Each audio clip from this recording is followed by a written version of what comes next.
Best Irish music on irishradio.org with Jerry Byrne. Cousins Gibb, or Nick Endacott Gibb, and Deborah McLean from the famous Gibb family and hit recording group the Bee Gees. Huge success, a huge popularity enjoyed in Ireland for many years now. Nick Endacott Gibb is the newest member of the Gibb family. He was adopted at an early age.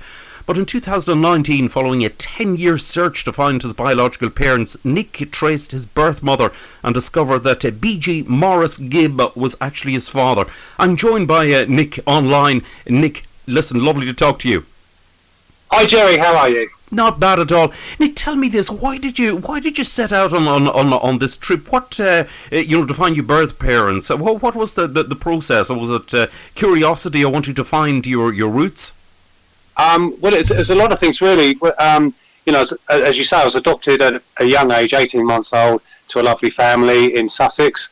I was the only musical member of the family, so I was very creative, always been creative, singing at 6 years old, and which led into teaching myself guitar, drums, and writing songs by the time I was 10, 11 years old.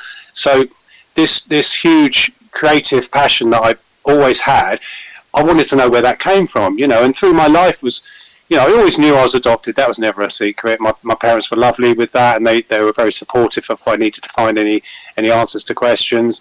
We had a little bit of information, a little file on my birth mother's name, but that was about it, really. Through my life, it was generally, why do I look the way I do? Why am I the way I am? I'm very different to the rest of the family, 2 sisters and a brother, which weren't musical at all. So there was a great curiosity, of course. But as I got older, of course, it wasn't just about identity. It was also then about my medical history, because I didn't have any medical history. So I couldn't answer questions about whether, I didn't have any answers really to whether I might inherit something or might have something that later in life that might come in. So it was very important for me to find out my medical history as well. Right, I can well believe it. And now you after that a 10-year search. I mean, that's a mammoth length of time to be searching.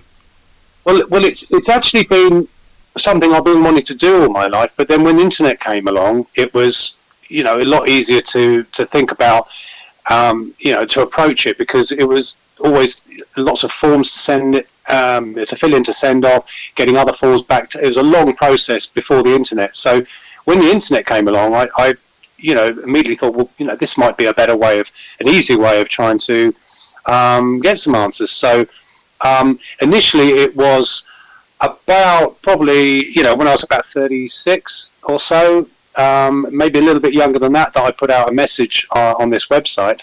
And, I got an answer from my birth mother, which was a bit of a shock. And that was, 2 years after I put the message out. So it's been longer than 10 years. But when I connected with her, found out she worked in the industry, in the music business. She was a studio manager, worked with Sir George Martin, setting up Air Studios, so she knew everybody. After all of that, it was... First of all, I was told my father was someone else, and I got to know. I got to know them for 2 years, and he was a musician, and we decided to do a DNA test, and it came back that it wasn't him. So the search then led me on to.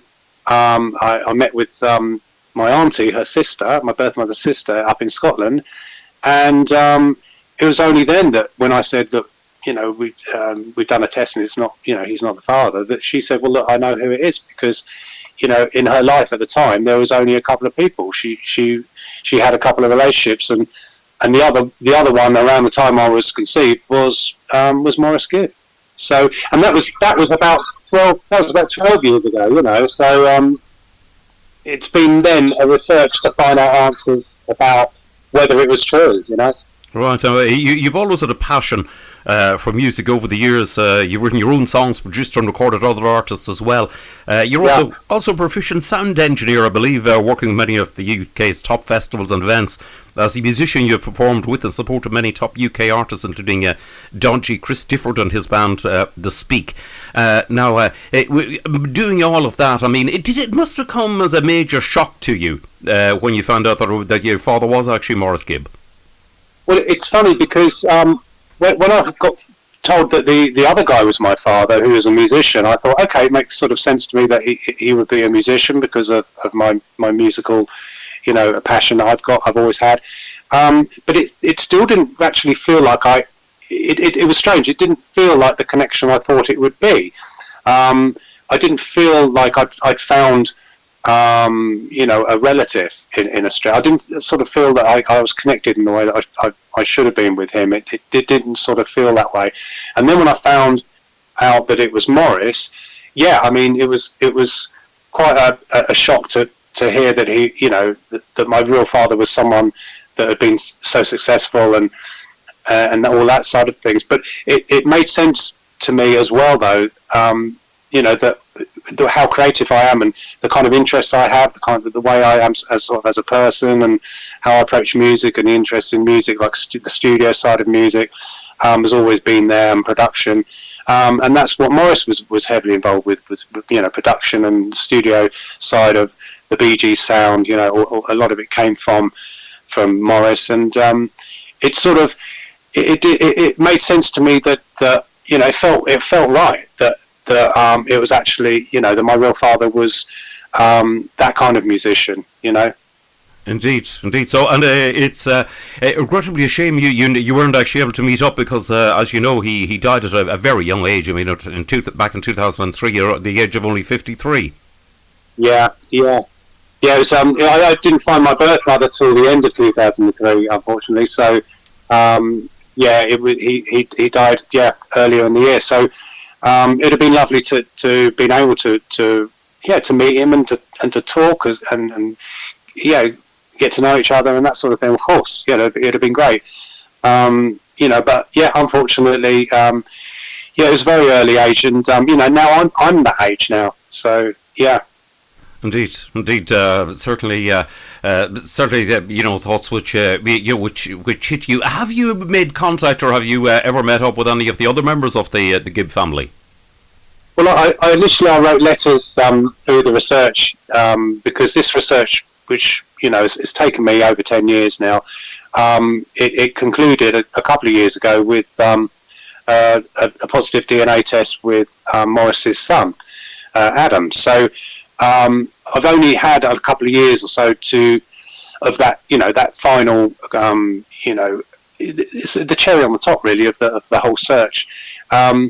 So it hasn't been long that I've had the actual confirmation, but soon after that confirmation, I was contacted by Leslie, which is their elder sister, and she had just found out about me, and we got on really well. I had a good chat about everything, about medical stuff as well as other stuff, and she then put me in contact. She said, you should really get hold of Debbie, and you two should get together and have a chat, because she's a singer, and you two sort of around the same sort of age, that sort of thing. So I then connected with Debbie, and I've now known Debbie, which is my cousin, for about a year and a half now.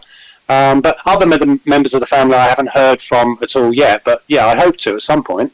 Indeed, fingers crossed on that. Now, the other member of the Cousins Gibb is Deborah McLean, who's blessed with an expressive, versatile voice. She spent many, many years performing at tribute shows such as Tina Turner, Celine Dion, Barbra Streisand, Carole King, Karen Carpenter, and many more. And I believe she's actually a cousin of yours. Yeah, she's the first cousin I've been connected with and been in contact with, and we got on straight away. We hit it off straight away like brother and sister. It was amazing how the similarities we had with each other, not only musically but also as people. And we decided, we had a good chat, and I sent her some stuff I'd done, and she sent me some stuff she'd done, and we just thought, wouldn't it be great if we got together and did something? So we started working on stuff together. Yeah. Absolutely excellent. Now, you formed the Cousins Gibb, a musical collaboration. It was initially to record and perform songs as a tribute to your family roots. However, you decided to work on the title Tragedy, and putting a very different spin on the original. This particular version is almost, I'll have to say, after listening to it, almost unrecognisable from the upbeat original on the Bee Gees album. It's actually the 15th album, Spirits Having Flown, one of the most successful, as the arrangement has some, must say, heartfelt vocals, harmonies and lyrics that give it a sort of a unique kind of sort of a symphonic or sympathetic twist. Yeah, I mean, it's well, what we originally decided to do was get together and work on some stuff, but not as a tribute to the Bee Gees or anything like that. But we thought it might be a nice idea to do one of their songs as a homage to the family, you know, that we could work on together would be a nice idea.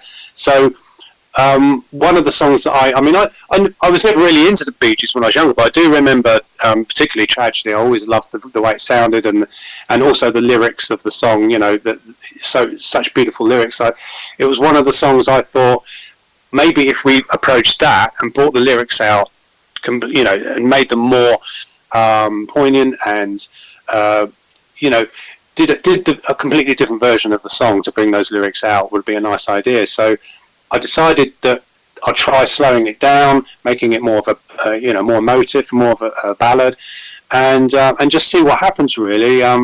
You know, work on some strings, some nice strings, a bit of guitar, and I basically just got a little idea together and sent it to Debbie, and she absolutely loved it, and said, look, let's do this, this sounds great. And so we just built up from there with sending files to each other, because she's you know, over in Australia, so we still haven't met yet.